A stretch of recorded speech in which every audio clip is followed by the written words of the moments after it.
fasilitas. Enggak, dia ngambil ngambil fee di situ, nanti dihitungnya nanti potongan di keuntungan itu sampai 3 tahun.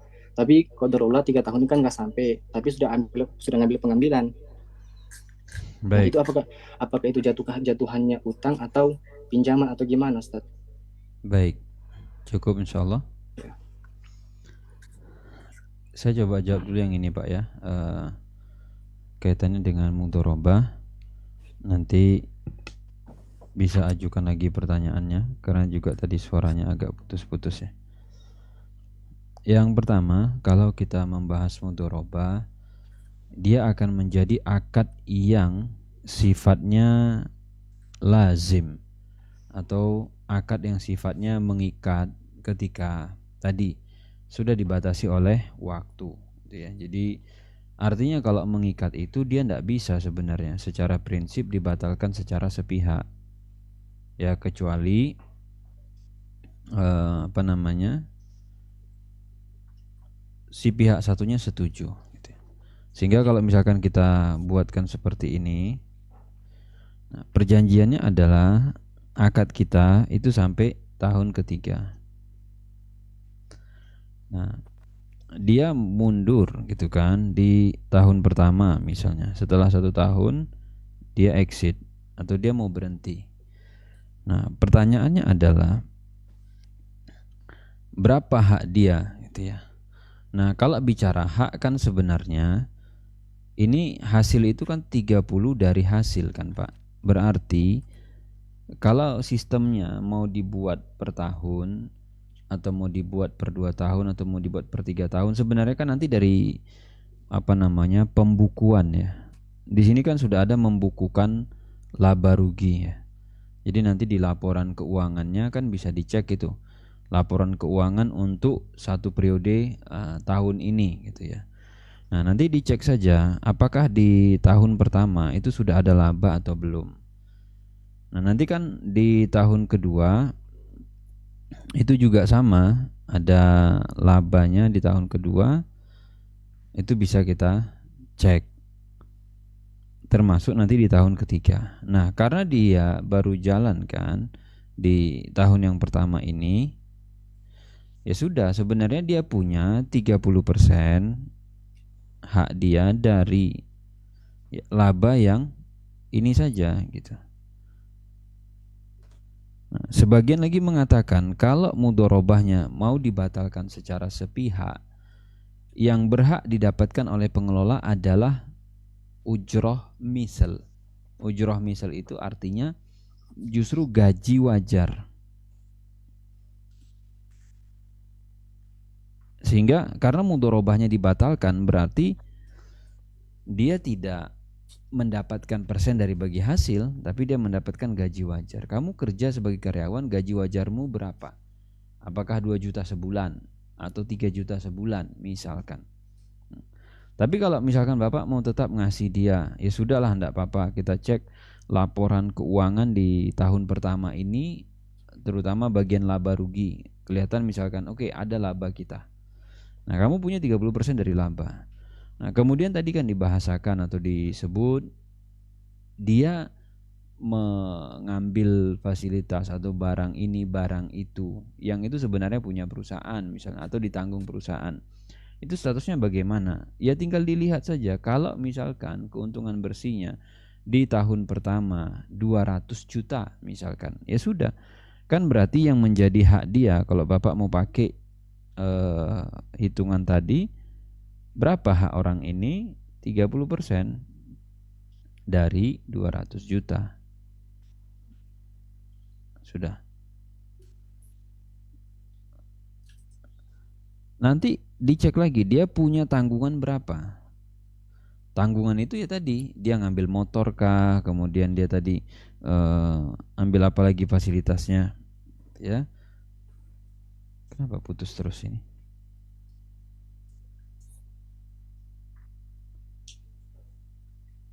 Enggak, kayaknya ini ya jaringan yang enggak kuat ya.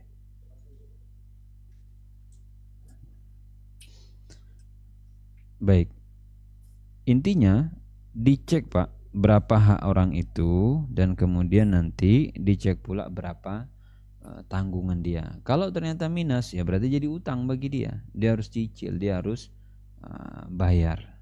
Kira-kira seperti itu kalau ditanya kerangkanya ya. Jadi 30% itu kan 30 per 100 gitu. Ya sudah, berarti kalau dari 200 dia punya berapa? 6 juta ya. Kok cuma 6 juta?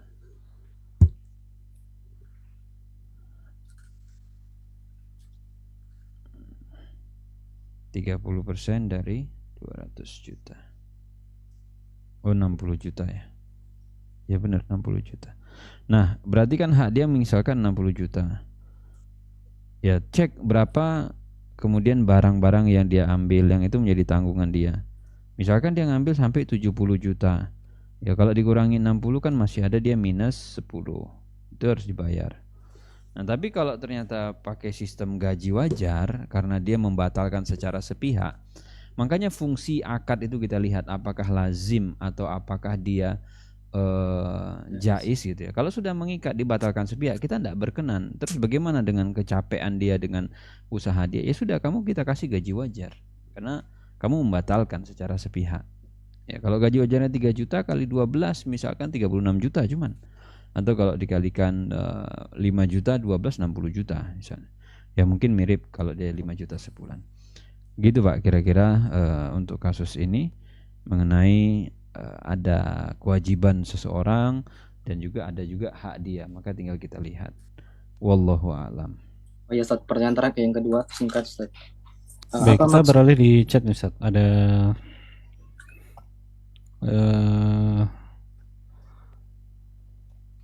Ada Ibu Siti Yuliani. Beliau bertanya, izin bertanya Ustaz. Hukum menggunakan voucher diskon garansi barang hukum menggunakan voucher diskon garansi barang telat tiba di marketplace bagaimana Ustaz? Baik, pertanyaannya apakah gitu ya, untuk mendapatkan itu kita perlu bayar atau tidak? Kalau kita tidak perlu bayar, enggak apa-apa. Ya.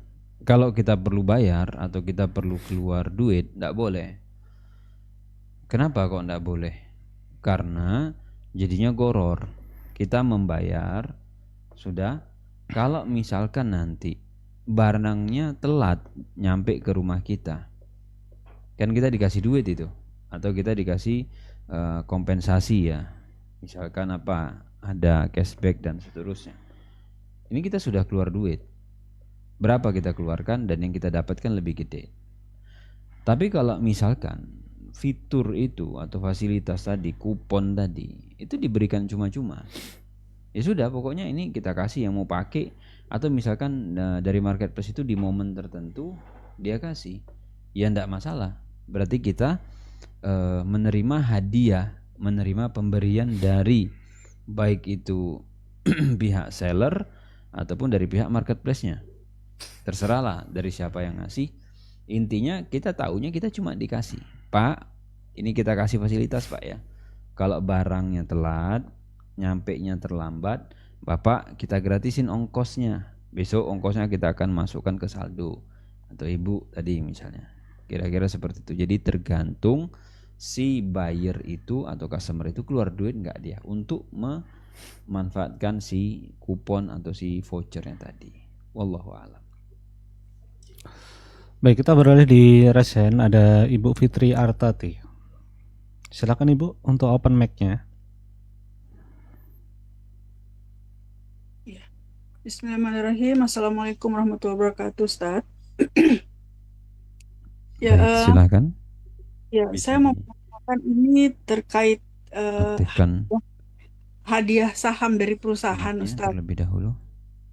Sudah saya on kan? Sudah terdengar, Ustaz? Assalamualaikum, Ustaz. Assalamualaikum. Sudah terdengar? Sebentar, sambil dicek.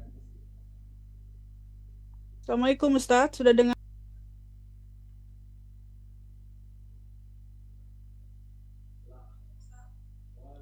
Waalaikumsalam warahmatullah. J, silakan. Bertanya mengenai hadiah dalam bentuk saham dari perusahaan, Ustadz. Eh, Tahun 2021 ketika masih bekerja, itu kami seluruh karyawan diberikan hadiah dalam bentuk saham oleh perusahaan. Nah, tahun 2022 saya resign, namun saham yang dihadiahkan ke itu tidak bisa dicairkan. Baru bisa dicairkan di tahun 2025. Jadi setelah 4 tahun saham itu diberikan baru bisa dicairkan. Eh, pertanyaan Nilai yang nanti bisa dicairkan itu akan menyesuaikan dengan harga saham pada hari itu dan akan dikonversikan ke rupiah. Pertanyaan saya, apakah hadiah seperti ini termasuk riba karena itu adalah bentuknya dalam bentuk saham dan nilai pada saat itu dan saat ini tentunya berbeda, ataukah hadiah seperti itu halal bagi kami untuk menerimanya, Ustaz? Terima kasih. Assalamualaikum. Jazakallah khairan, Ustaz. Baik. Waalaikumsalam. Yang pertama, kalau ditanya kita dikasih hadiah, maka bingkai akadnya itu sendiri ini adalah akad sosial.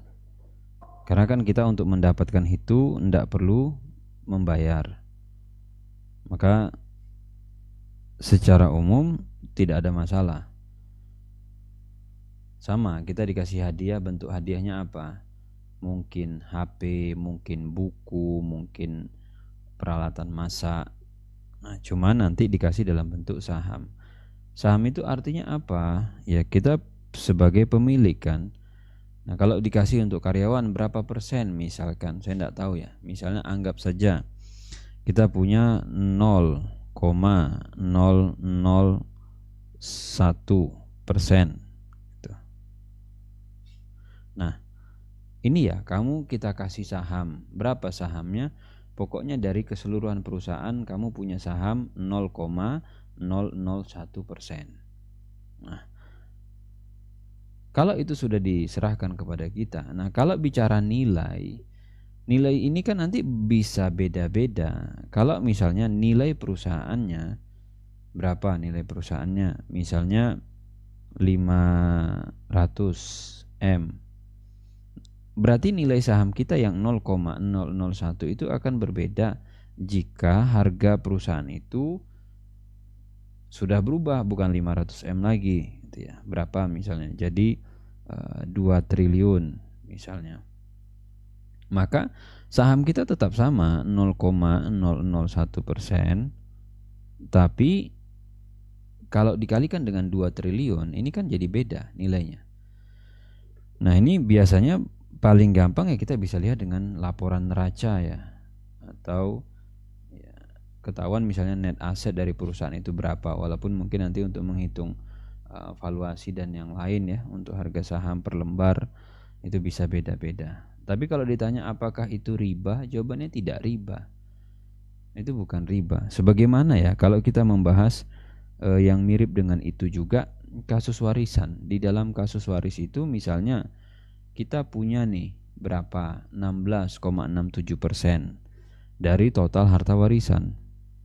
Nah, 16,67% kepemilikan kita itu, misalnya si pemberi waris itu wafat tahun berapa? Misal wafat tahun 2010. Tapi ketika 2010 belum dihitung, belum dibagikan, baru mau diselesaikan 2025. Dan ternyata itu objeknya adalah tanah. Maka kira-kira di 2025 berapa harganya? Yang mungkin di 2010 harga per meternya itu cuman 500.000 per meternya. Tapi begitu di 2025 ini per meter sudah 5 juta. Pertanyaannya, saham kita naik enggak? Naik. 16, bukan sahamnya ya. Harga 16,67% itu. Jadi akan dikalikan dengan berapa? 5 juta. Kemudian dikalikan dengan berapa tadi? Kalau luasnya adalah misalnya 1000 meter persegi. Segitulah kira-kira harga 16,67, termasuk nanti jika harganya turun, harga perusahaannya atau harga asetnya gitu ya. Jadi insya Allah tidak ada masalah selama tadi ya perusahaannya bukan perusahaan yang bergerak di industri yang haram. Kalau dia adalah benda yang mubah atau aset-aset yang mubah kan tidak apa-apa gitu ya. Wallahu alam. Kira-kira seperti itu bayangannya. Baik, kita masih lanjut di resen Ustadz. Ada Bapak Basuni. Silakan Bapak untuk membuka mic-nya.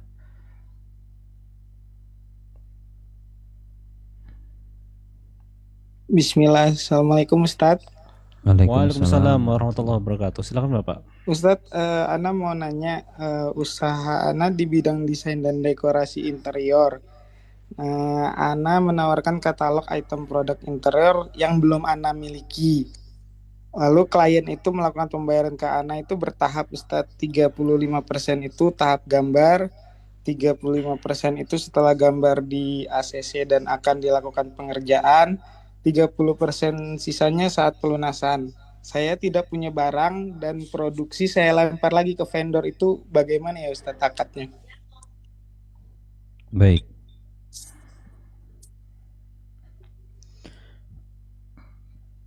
Apakah boleh kita sebagai desainer interior gitu ya, kita jualan paket, sementara kita tidak punya barangnya? Ini apakah kita termasuk dalam larangan la tabi ma laisa indak, jangan jual barang yang kamu tidak miliki? Sebenarnya gini, ketika seorang desainer interior itu menawarkan produk, yang dia jual itu sebenarnya ada dua hal. Dia menjual apa? Skillnya. Dia menjual keahliannya, dan kemudian dia menjual yang namanya material ya, atau bahan baku. Bahan baku itu tadi ya misalkan triplek, mungkin paku. Kira-kira yang mana yang menjadi objek utama? Jawabannya ini,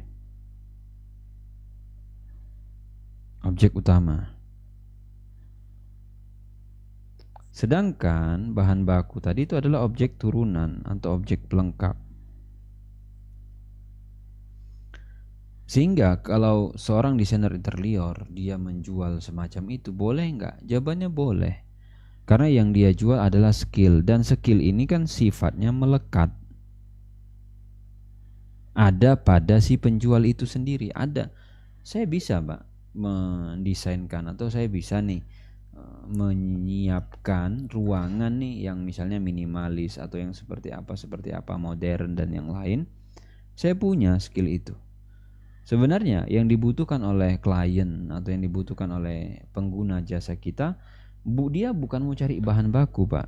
Kalau mau cari bahan baku, dia pergi aja ke toko bangunan. Dia butuh triplek, datang aja ke toko bangunan. Dia butuh lampu, datang aja ke toko bangunan. Dia butuh apalagi karpet misalnya, apalagi yang biasanya dibutuhkan di sebuah dekor ruangan misalnya, lampu, pencahayaan, kabel dan yang lain. Dia datang aja ke situ. Tapi kan yang dia butuhkan dari kita bukan bahan bakunya. Kalau dia butuh bahan baku, dia tinggal ke toko bangunan. Yang dia butuhkan adalah sentuhan-sentuhan skill kita itu pada ruangan yang dia miliki. Dan itu melekat. Sehingga tidak ada masalah kita mau jual itu cash, lunas di depan, ataupun pakai termin tadi 3 kali bayar ya, mulai DP dulu, pengerjaan sekian persen, termin kedua, termin ketiga ya. Nah, boleh nggak kalau kemudian saya ambil vendor? Boleh, enggak apa-apa. Yang penting QC-nya si vendor itu ada di Bapak. Jadi posisinya bukan vendor itu kita lepas. Jadi vendor itu seperti karyawan sebenarnya. Kita rekrut nih, kamu kerja sesuai instruksi saya ya gitu. Nah, sama seperti nanti yang mirip dengan ini juga adalah bisnis-bisnis yang melibatkan ini maklon. Misalnya nih, saya sebagai owner dari brand kosmetik, Yang saya miliki apa? Brand saja. Yang saya miliki adalah rumus komposisi. Yang ngerjain nih kalau ada orang pesan, mulai dari mencampur dan yang lain sampai packaging sampai distribusi, siapa? Maklon itu. Bukan saya ngerjain sendiri. Saya tinggal deal-dealan sama Maklon, tolong buatin saya barang spek begini, packaging begini, selesai. Boleh nggak seperti itu? Boleh. Kira-kira begitu gambarannya. Wallahu a'lam. Syukran Ustaz, barakallahu fiik. Allah barik fiik. Baik, kita beralih di chat Ustaz. Ada sebentar, ini agak banyak.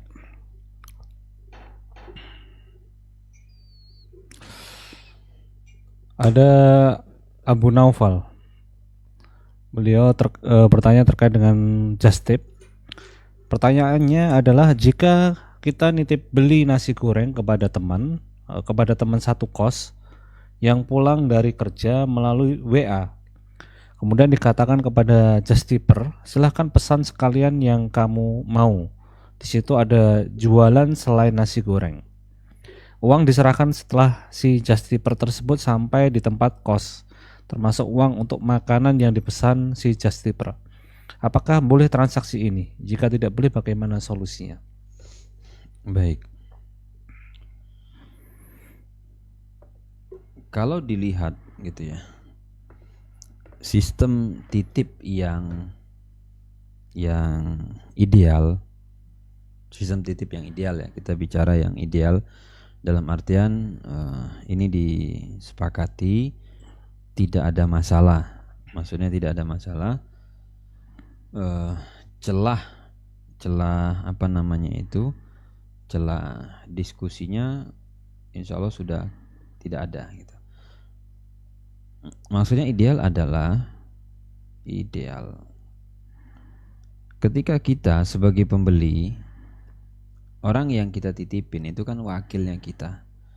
Jadi kalau misalnya si A ini adalah sebagai penjual, sedangkan si B itu adalah wakilnya, si pembeli,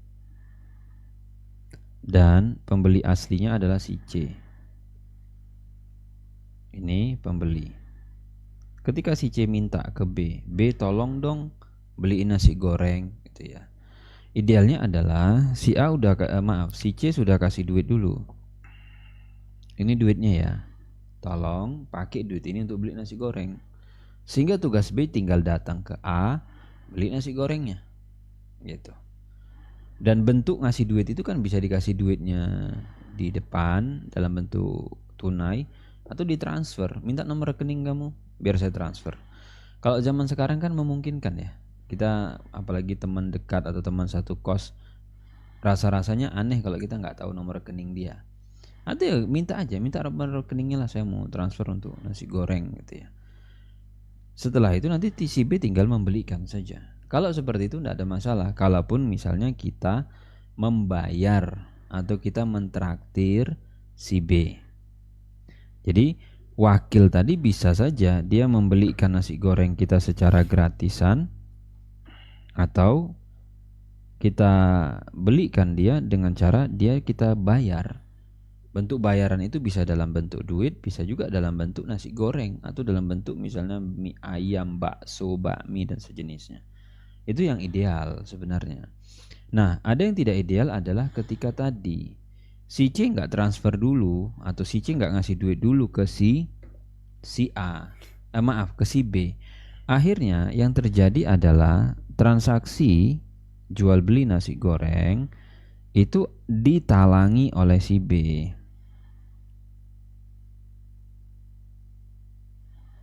Gitu ya. Ditalangi oleh si B.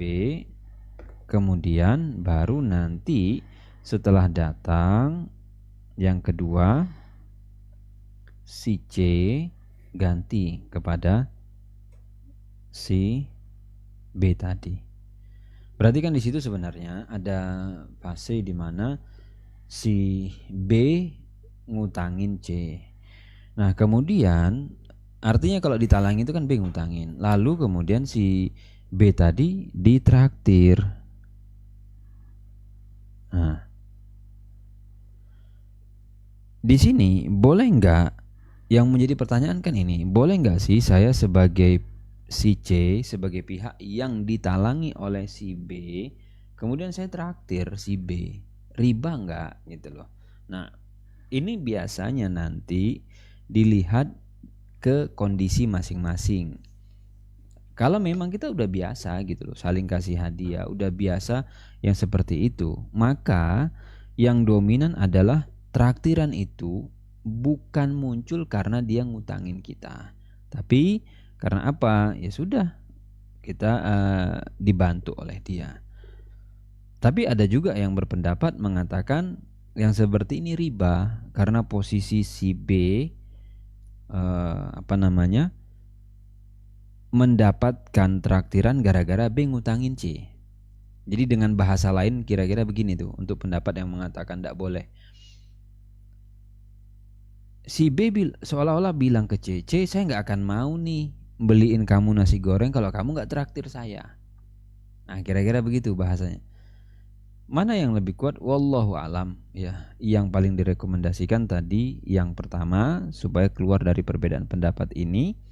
Atau yang kedua, kalau memang itu sudah terbiasa dilakukan oleh mereka, saling traktir dan yang lain, bahkan enggak pun ada kondisi ini, memang mereka udah biasa saling membelikan, insya Allah enggak ada masalah gitu. Jadi itu gambaran mekanisme yang terjadi ya kalau kita breakdown untuk kondisi si si titip menitip teman kos kaitannya dengan nasi goreng tadi. Makanya di antara argumen juga yang mengatakan itu dilarang karena si C akhirnya jadi nggak enak. Aslinya sih kalau duitnya dia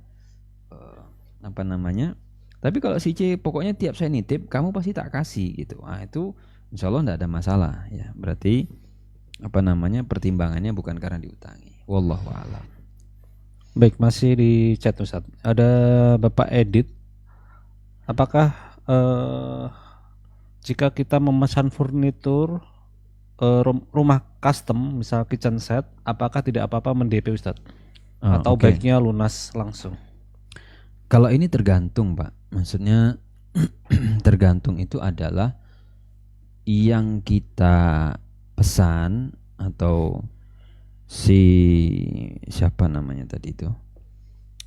pihak penjual ya, pihak penjual, apakah dia memproduksi itu atau tidak.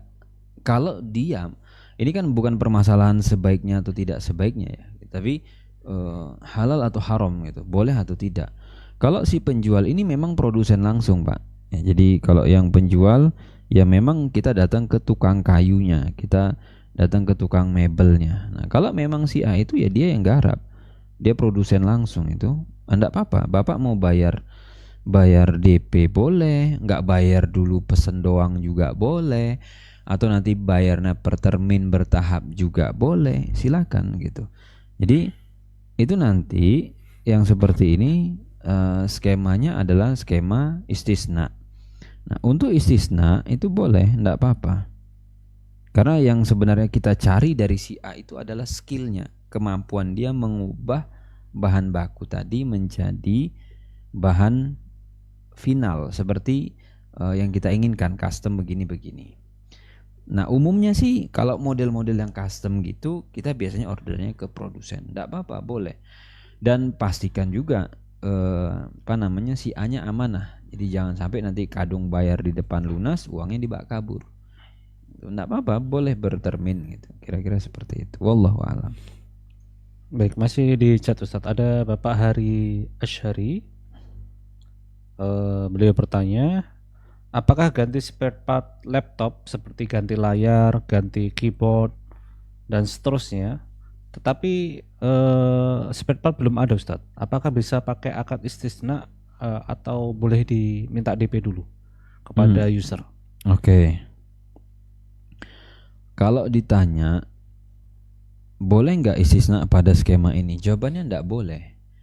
Karena nanti kan begini ya, kalau kita gambarkan itu skemanya, posisi tukang servis ya, apa bahasanya ya, tukang servis ya. Nah, posisi tukang servis itu dia kan tidak memproduksi, Pak. Kecuali Bapak yang memproduksi layar langsung ya. Nah, posisinya misalkan ini sebagai si B. B itu tukang servis laptop tadi. Dia kan menjual dua hal, Pak. Yang dia sediakan ya. Yang utama apa? Jasa servis. Terus yang dia jual apa? Spare part. Sudah. Nah, apa bedanya ini dengan istisna yang sebelumnya gitu ya?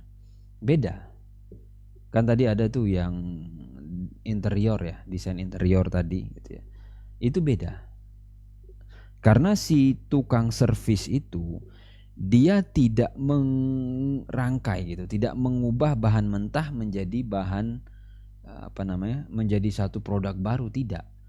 Tukang servis itu kerjanya cuman apa? Ada spare part dipasang, ada spare part diganti, udah itu. Dia tidak merangkai-rangkai, kecuali jika misalnya ya ada kan yang sekarang itu model komputer-komputer itu yang rakitan kan.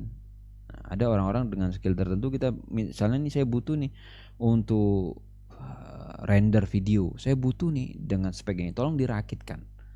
Nah, itu pun mungkin masih, tapi dia bukan menservis ya. Sehingga pada saat si C selaku pengguna jasa ini bilang ke si B, biasanya kan si B konfirmasi, Pak, ini hasil pemeriksaan diagnosis kita nih, ada temuan spare part yang butuh diganti, Pak, kerusakannya ini kalau mau ditolong pun udah nggak ketolong lagi, Pak. Apanya Bapak ini spare part Bapak ini udah nggak bisa kita. Kalau masih bisa ditolong kita tolong, Pak. Nah, jadi fungsinya si tukang servis itu harus amanah menyebutkan kondisi asli. Karena di luar sana ada juga tukang servis nggak amanah. Aslinya barang ini masih bisa dipala-palai gitu loh, masih bisa dipakai. Tapi dibilang udahlah biar ganti baru aja. Oke, kalau jasa servis ini kan nggak ada masalah. Mau bayar cash, mau bayar DP silakan, karena itu dia punya skill ya. Ini tidak ada masalah. Nah, yang jadi masalah pengadaan spare part ini. Nah, pengadaan spare part ini kalau dia posisinya mau ambil margin, mau ngambil untung itu dari situ, maka nggak boleh dia minta si C beli baru dia cari barang, nggak boleh. Kecuali tadi pakai akad salam, si C minta bayar lunas, kita carikan spare part atau saya akan jual kepada Anda spare part dengan deskripsi seperti ini, tapi C wajib bayar lunas. Mau itu maksudnya salam nanti, tapi bukan istisna gitu ya. Tapi kalau si C cuma diminta DP enggak boleh. Atau pilihan lain sebenarnya yang paling enak, Bapak silakan tawarkan jasa tambahan. Jadi nanti jual saja jasa cari spare part. Ini paling enak sebenarnya, kita nggak ada beban. Sehingga nanti berapa harga yang dibuka oleh si A, ini kan pasti kita butuh si A sebagai penyuplai spare part, supplier spare part. Kita tinggal bilang saja kepada C, Pak, ini butuh spare part, Bapak mau cari sendiri barangnya nanti kita pasangkan, atau Bapak mau kita yang carikan? Kalau kami yang mencarikan nanti ada tambahan biaya, Pak, jasa mencarikan spare part. Terserah nanti Bapak atur saja, mau biayanya pakai angka fix atau ya biayanya pakai persenan. Berapa harga jual kami ngambil, Pak ya, sekian persen jasa kami. Disampaikan itu kepada si C, itu paling enak. Sehingga nanti berapa nota dari si A itu disampaikan. Jadi pada saat si B memberikan nota dibilang ini harga asli spare partnya, ini jasa kami mencarikan spare part, ini ongkos kirim dari A ke toko ini. Udah buka aja seperti itu. Si B nggak ada beban jadinya. Kalau nggak ada ya bisa juga kalau misalkan si C, udah Bapak mau cari sendiri enggak apa-apa, boleh cari sendiri, datang ke kami. Kan tetap si B udah untung dia dari jasa servis ini gitu. Nah, kalau mau stok boleh juga. Kalau mau stok boleh Bapak ambil margin gitu ya. Ada barang-barang atau spare part yang mungkin dirasa laris. Cuman kan kalau stok itu resikonya kalau nanti nggak butuh jadi dead stock dia. Uang kita terkunci di spare part. Kira-kira seperti itu bayangan untuk case si spare part yang ada di tukang servis. Paling ideal atau paling aman yang direkomendasikan biar sama-sama enak, Bapak minta jasa aja. Jadi kenakan double, jasa pengadaan atau jasa mencarikan spare part. Wallahu alam. Kita lanjut di resen. Ada Bapak Eko Abu Fadlur. Silakan Bapak untuk membuka mic-nya. Bismillahirrahmanirrahim. Assalamualaikum warahmatullahi wabarakatuh. Waalaikumsalam Waalaikumsalam warahmatullahi wabarakatuh. Silakan warahmatullahi Bapak. Aku mau nanya kaitan transaksi mudharabah. Kayaknya tadi agak nyangkut di pertanyaan sebelumnya, Tat. Ketika kita melakukan transaksi mudharabah dan ternyata di jalan atau ketika kita adakan audit per 1 tahun ternyata terjadi kerugian, dan ketika kita teliti ternyata pengelola itu melakukan penyimpangan ya, seumpama modal yang kita setorkan itu untuk membeli barang-barang pribadi dia sendiri atau buat usaha dia sendiri, apakah seperti itu bisa kita batalkan akadnya dan menganggap bahwa karena kerugian tadi kan berarti dia nggak ada bagian ya Tat ya, bisa dijadikan sebagai utang dari pengelola tersebut. Nah terus yang kedua Tat, untuk transaksi mudharabah seumpama kan biasanya transaksi dalam bentuk persentase tuh Tat. Seumpama kita istilahnya ada untuk pengadaan, dari pihak pengelola mengatakan bahwa ini kita dapat tender nih istilahnya untuk pengadaan barang senilai 4 juta, antum mau nggak jadi pemodal gitu. Nah nanti dari itu 1 bulan sudah terjual kami akan ngasih 1 juta gitu. Jadi bagi hasilnya bukan dalam bentuk persentase melainkan dalam bentuk uang langsung, karena di mereka bilangnya bahwa keuntungannya 2 juta buat antum 1 juta gitu intinya. Terus ketika transaksi tersebut ternyata macet karena mereka nggak terbuka untuk pengelolaannya, karena bilangnya kan cuma untuk pengadaan ya Tat ya, apakah bisa dari pemodal itu menyatakan bahwa itu sebagai hutang atau ya udah sudah saja gitu Tat? Mungkin seperti itu dulu Tat. Syukran jazakallah khairan katsir. Barakallahu fiik. Baik, Allah barik fik. Yang pertama ya, kaitannya dengan kerugian pada mudharabah. Atau mungkin sebelum itu ya, sebelum ke situ, nanti begini. Misalnya ada saya tidak tahu yang pengadaan misalnya biasanya mereka itu proyek ya, yang pengadaan itu biasanya kaitannya dengan tender misal ya, ini ada si A ini mungkin si PT besarnya, jadi nah kemudian si B ini sebagai vendor apa misalnya, vendor untuk pemetaan wilayah atau vendor untuk misalnya penginderaan jauh, terserah lah ya vendor apa. Si A itu butuh si B ini ada proyek, ada tender nih, garap gitu. Cuman masalahnya si B nggak punya duit. Untuk apa misalnya? Kalau untuk pemetaan wilayah mungkin ya butuh drone. Si B nggak ada duit, butuh pengadaan drone misalnya 600 juta misal. Atau mungkin ada fitur-fitur lain. Otomatis si B akan butuh orang lain kan, seperti yang tadi, untuk mengadakan si drone itu. Maka hadirlah si C. Si B nego dong ke si C. C, ini ada proyek nih pengadaan drone. Nah nilai tender ini atau nilai proyek ini ke A misalnya 700 juta. Misalnya yang A kasih nih, ini kira-kira 700 juta. Sedangkan nilai drone ini kalau dibeli mungkin ya pengadaan alat dan lain-lain mungkin cuman 500 juta misal. Mau nggak C kamu masuk nih invest? Oke, modal. Apa modalnya? 500 juta untuk pengadaan drone. Nah kalau seperti ini Pak yang ditanya, mau dimainkan mudharabah di sini. Artinya mudharabah itu berarti kan si B 0. Dia tidak terlibat modal sama sekali itu. Drone itu milik siapa? Nah, di sini yang kadang orang salah paham. Ini kan berarti proyeksi untung, ya. Proyeksi untung itu ada 200 juta kan? Nah, ini yang mau diproyeksikan sebagai bagi hasil. Nah, sebelum kebagi hasil, yang perlu ditanya dulu, si drone ini milik siapa? Jawabannya si drone itu milik si C. Karena 500 juta ini kan pakai duit siapa? Duit si C. Jadi itu bukan milik si B, drone itu. Drone itu bisa nggak nanti dipakai oleh si C ke vendor lain? Jadi si C bisa aja nih, dia akan cari, ini daripada drone saya nganggur nih, saya akan kerjasama juga dengan si D.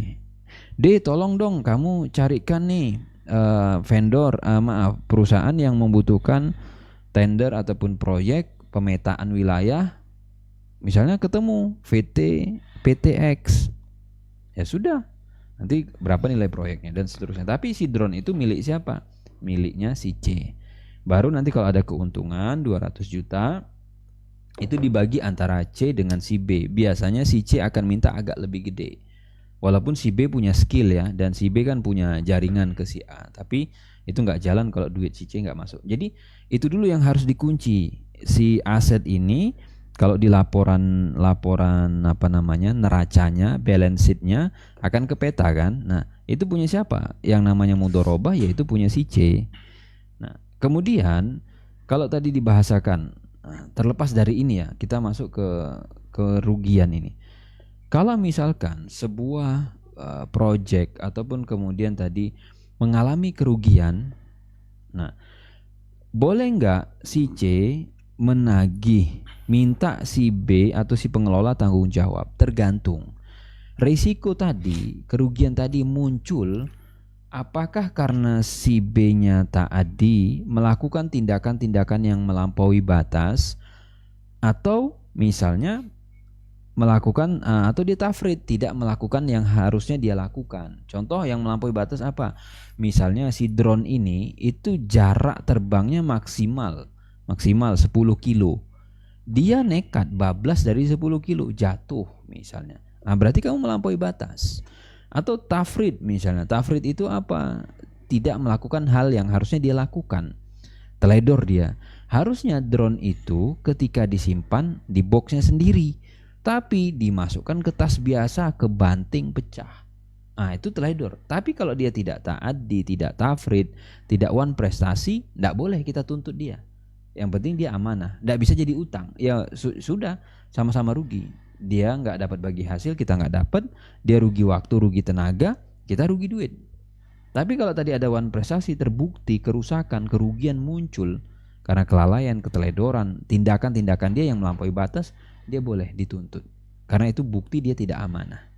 Nah, kira-kira gambarannya seperti itu kalau ditanya kerugian pada mudharabah dan kemudian nanti hubungan antara si pemodal atau pemilik. Pemodal itu sama dengan pemilik sebenarnya. Sedangkan pengelola itu ya karyawan lah bahasanya, cuman intinya dia bukan pemilik. Kira-kira seperti itu. Wallahu a'lam. Baik, masih di Rasen ini Ustaz, ada Bapak Sofian Kurniata. Silakan Bapak untuk membuka mic-nya. Assalamualaikum warahmatullahi wabarakatuh, Ustaz. Suara terdengar jelas, Ustaz? Warahmatullahi wabarakatuh. Baik, silakan. Kalau untuk barter, Ustaz, misalkan alat elektronik dengan alat elektronik gitu, tukar tambahnya menambahkan biaya karena harganya masih ada selisih gitu, Ustaz. Itu bisa langsung atau itu, Ustaz, apa namanya, dijual dulu untuk ditambahkan baru akad lagi, atau khawatirnya terjadi dua akad, Ustaz? Itu yang pertama, Ustaz. Yang kedua itu, Ustaz, kalau misalkan kita alat elektroniknya apa tadi, Pak? Misalkan gadget, Ustaz, handphone, HP. handphone tukar tambah. Tukar HP. tambah, Ustaz. Ya. Honje. Apakah HP-nya dijual dulu baru diuangkan beli, atau cukup ditukar terus nambah uang? Siap. Iya, Pak. Berikutnya. Yang kedua, Ustaz. Yang kedua, kalau misalkan kita membeli barang, Ustaz, kayak di toko kelontong itu, Ustaz, terus kembaliannya itu bukan berupa uang tapi langsung berupa barang karena uang kecilnya nggak ada gitu, Ustaz, ditukar makanan atau ditukar snack gitu, hukumnya bagaimana, Ustaz ya? Boleh atau memang ada akad tertentu, Ustaz? Jazakallahu khairan, Ustaz. Assalamualaikum. Waalaikumsalam warahmatullahi wabarakatuh. Waalaikumsalam. Untuk kasus yang pertama, untuk barter ya. Nah, sebenarnya aturan barter yang butuh dijual terlebih dahulu untuk dikonversikan ke uang itu berlaku pada komoditi riba saja. Ya, komoditi riba apa contohnya ya, az-zahab bil-zahab, wal fiddah bil-fiddah, wal bur bil-bur. Kalau kita mau tukar tambah emas, nah tukar tambah emas itu enggak boleh, model seperti tadi enggak boleh. Jadi misalkan nih kita punya emas lama 10 gram 24 karat, kemudian kita ingin tukar dengan emas baru yang kadar karatnya sama, gramnya sama. Biasanya kan emas lama bakal dikasih plus kita nombok atau kita ngasih tambahan duit. Itu enggak boleh kalau sekaligus. Karena syaratnya tadi harus mislan bimislin, sawa bisawa. Itu kalau komoditi riba. Nah, kalau bukan komoditi riba itu bebas. Artinya tidak ada aturan harus serah terima tunai, tidak ada aturan harus 1:1, itu enggak ada. Sehingga kalau tadi misalkan kita punya HP, harga berapa HP ini? Mungkin harga HP kita kisaran 5 juta. Secondnya sekarang kita mau tukaran dengan HP teman yang harga HP-nya mungkin 10 juta. Sudah. Ini kan sebenarnya bahasa lain daripada jual beli kan. Muqayadah itu bagian daripada jual beli. Jual beli cuman alat bayarnya bukan duit tapi barang. Berarti di sini mau nggak yang punya HP 10 juta kalau kita ganti bayar pakai HP yang 5 juta? Nggak mau dia. Maka kita butuh tambahan. Berapa? Duit 5 juta. Boleh nggak transaksi seperti ini? Boleh. Riba? Enggak. Jadi nggak ada masalah. Karena HP itu bukan komoditi riba. Lah tapi uang komoditi riba? Iya. Tapi uangnya ditransaksikan dengan apa? Dengan benda-benda yang tidak masuk di daftar emas perak.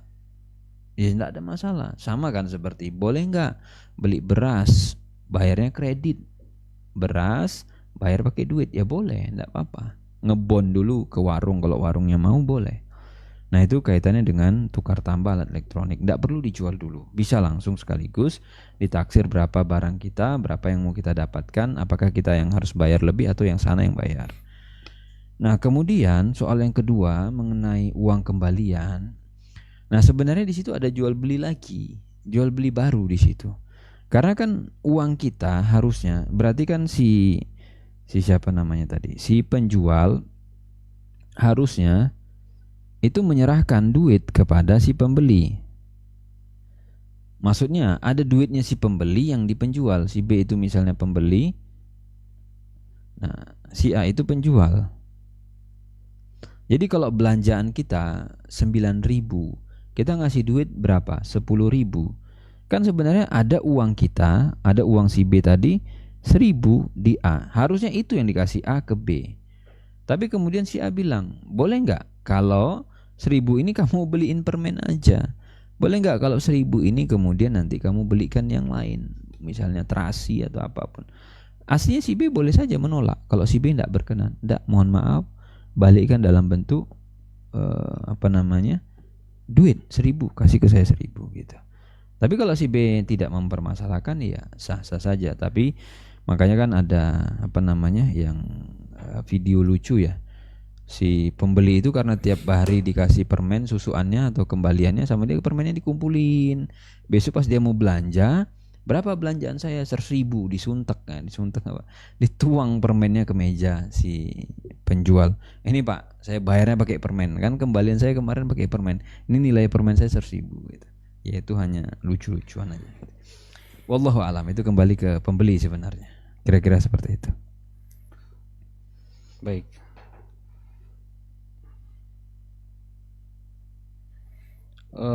Ini ada yang resen 1 Ustaz. Boleh, silakan. Ada Ibu AC. Kami persilahkan untuk open mic-nya. Assalamualaikum warahmatullahi wabarakatuh, Ustaz. Waalaikumsalam warahmatullahi wabarakatuh. Silakan. Silakan. Ustaz saya mau nanya, misalkan pedagang gitu, misalkan ada distributor, ada agen. Nah, waktu itu misalnya saya kejadian gini, di Gimana distributor gimana? Ada kan, distributor, agen. distributor Speakernya terus ada jangan ini ya, agen-agen atau ya kan, didekatin. ada distributor dan ada agen-agen. Iya. Jadi waktu itu kejadiannya, misalnya ada barang datang ke distributor, terus agen ini udah terima barang, misalnya baju satu seri, terus agen A minta ke agen B baju, ngerti gak Ustaz? Terus Terus agen A ini udah bayar, tapi karena biar nggak repot kalau diterima dulu ke agen A kan lama, karena dalam posisinya semua barang masih ada di distributor. Apakah untuk itu boleh? saya belum paham kasusnya. Jadi punya banyak agen itu, ya Bu ya, Iya, untuk yang menjualkan. Jadi ada iya. distributor dan distributor ini banyak resellernya, bukan agen atau reseller Ibu? Kalau kita bicara sih agen bukan reseller. Kan kalau agen bicaranya dia beli banyak gitu ya kan. Agen. Oh iya agen, banyak agen yang Oke. menjualkan itu Ibu ya. Agen itu kan misalnya saya begini, misalnya beli baju model A satu seri gitu kan, Ya. misalnya. Terus agen B eh, bajunya sama baju model B.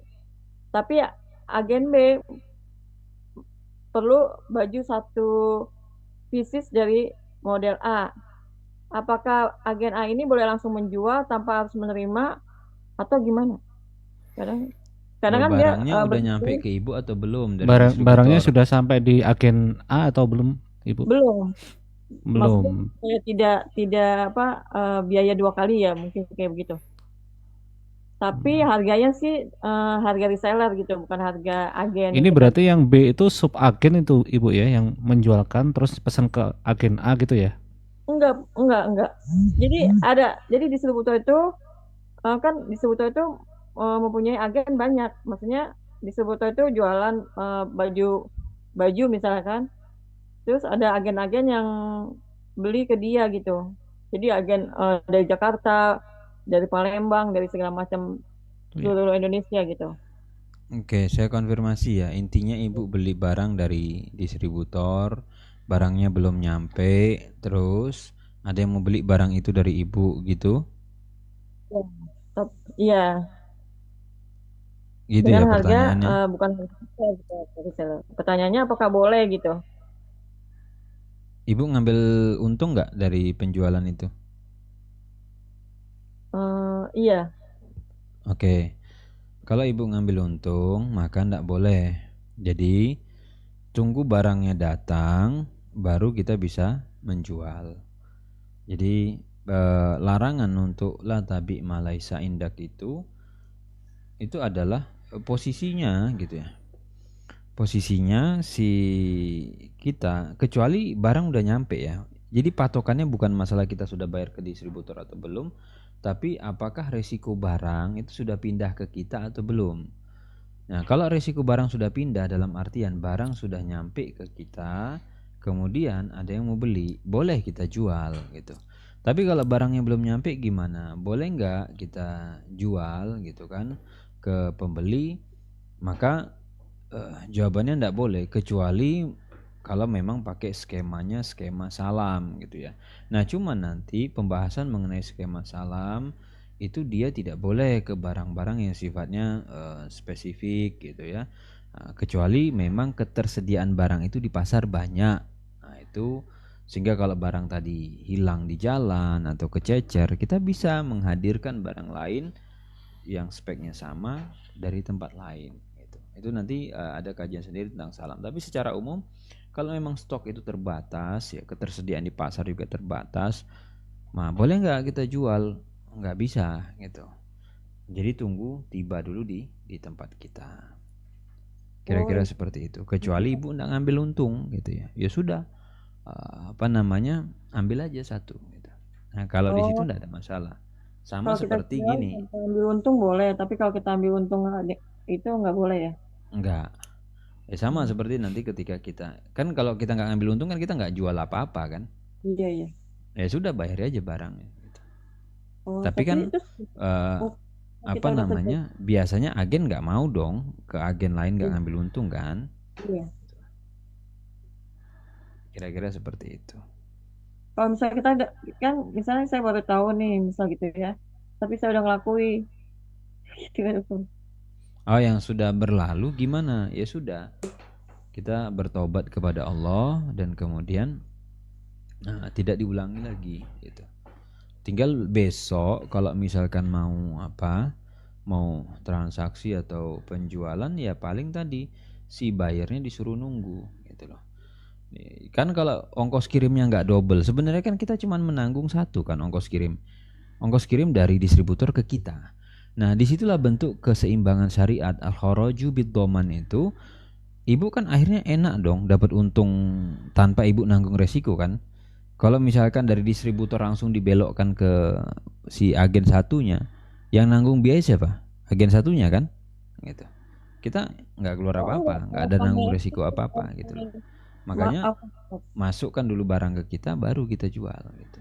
Kan kalau kita jual itu biasanya emang ongkosnya ditanggung pembeli. Iya, kan ibu tadi pembeli, tapi ibu nggak nanggung ongkos kan? Ibu kan pembeli satu sebenarnya. Iya, iya. Paham? Iya. Ibu ngaku nggak ibu pembeli satu? Ngaku kan? Iya. Kita pembeli satu, makanya kita jual ke pembeli satu yang kedua gitu loh. Iya. Clear? Clear. Kelihatan ya bahwa sebenarnya kita nggak nanggung yang itu, tapi kita bisa dapat untung kan? Gitu. Iya. Satu itu kita kira-kira seperti itu. Nah, kalau sudah barang masuk di kita ya sudah enggak apa-apa, mau kirim ke sana boleh silakan. Wallahu alam. Makasih Ustaz atas penjelasannya. Cukup Ustaz? Baik, cukup barangkali.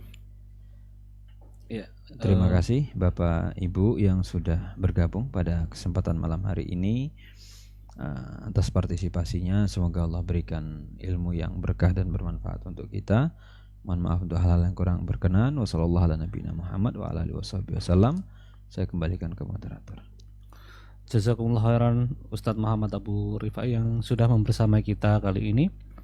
Dan hari ini adalah pekan terakhir ketika kita belajar di Sekolah Muamalah ANB, yang dimana sudah mendekati materi-materi yang sudah hampir semua kita bagikan, dan insya Allah nanti ada ujian pekan yang kelima insya Allah. Dan tentu saja setelah ada ujian pekan kelima, kemudian yang pekan ke depan ada ujian akhir, yang dimana di ujian akhir ini ada syarat-syaratnya untuk mendapatkan isyahadah, yang dimana nanti teman-teman harus mempunyai nilai minimal 55 untuk mendapatkan isyahadah. Dan insya Allah masih ada satu sesi lagi live Zoom bersama Ustadz Aminur Bait Selasa depan insya Allah, untuk sesi tanya jawab yang terakhir di Sekolah Muamalah ANB angkatan yang ke-11 kali ini. Dan kurang lebihnya mohon maaf, kami akhiri dengan doa kafaratul majlis. Subhanakallahumma wa bihamdika asyhadu an la ilaha illa anta astaghfiruka wa atubu ilaik. Wassalamualaikum warahmatullahi wabarakatuh.